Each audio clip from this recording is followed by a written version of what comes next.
بسم اللہ الرحمن الرحیم۔ السلام علیکم ورحمۃ اللہ۔ ایک بار پھر روحانی رہنمائی کا جو سلسلہ ہم نے شروع کر رکھا ہے اور اس کے علاج کے بارے میں، اس کے تحت آج ہم آپ کو بد ہضمی کے بارے میں ایک نسخہ بتاتے ہیں۔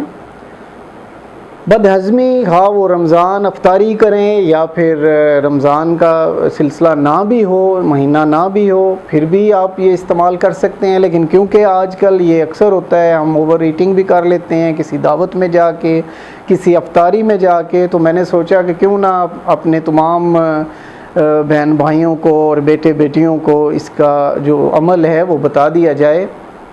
تو آپ اگر بد ہضمی کی شکایت کسی کو ہو تو آپ اس طرح کریں کہ پارہ نمبر 15 سورہ بنی اسرائیل، ایک دفعہ پھر بولے دیتا ہوں، پارہ نمبر 15 یعنی 15 سورہ بنی اسرائیل اور اس کی آیت نمبر 105،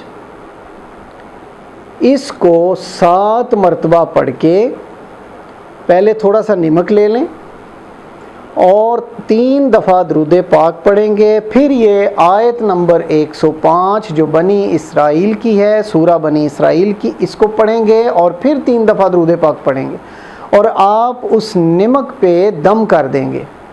اور جس کو یہ شکایت بد ہضمی کی شکایت ہوگی اس کو تھوڑا سا نمک کھلائیں گے تو انشاءاللہ اللہ تعالیٰ فوراً شفا عطا فرمائیں گے۔ اور میری بہت سی دعائیں ہیں آپ کے لیے، اللہ تعالیٰ آپ کو ہر قسم کے حسد، بغض اور نظر بد سے محفوظ رکھیں۔ انشاءاللہ آئندہ پروگرام تک آپ سے اجازت چاہتے ہیں۔ بہت شکریہ، اللہ حافظ۔ Subscribe to our channel by clicking the subscribe button. Click the bell button and enjoy the latest uploads from our channel.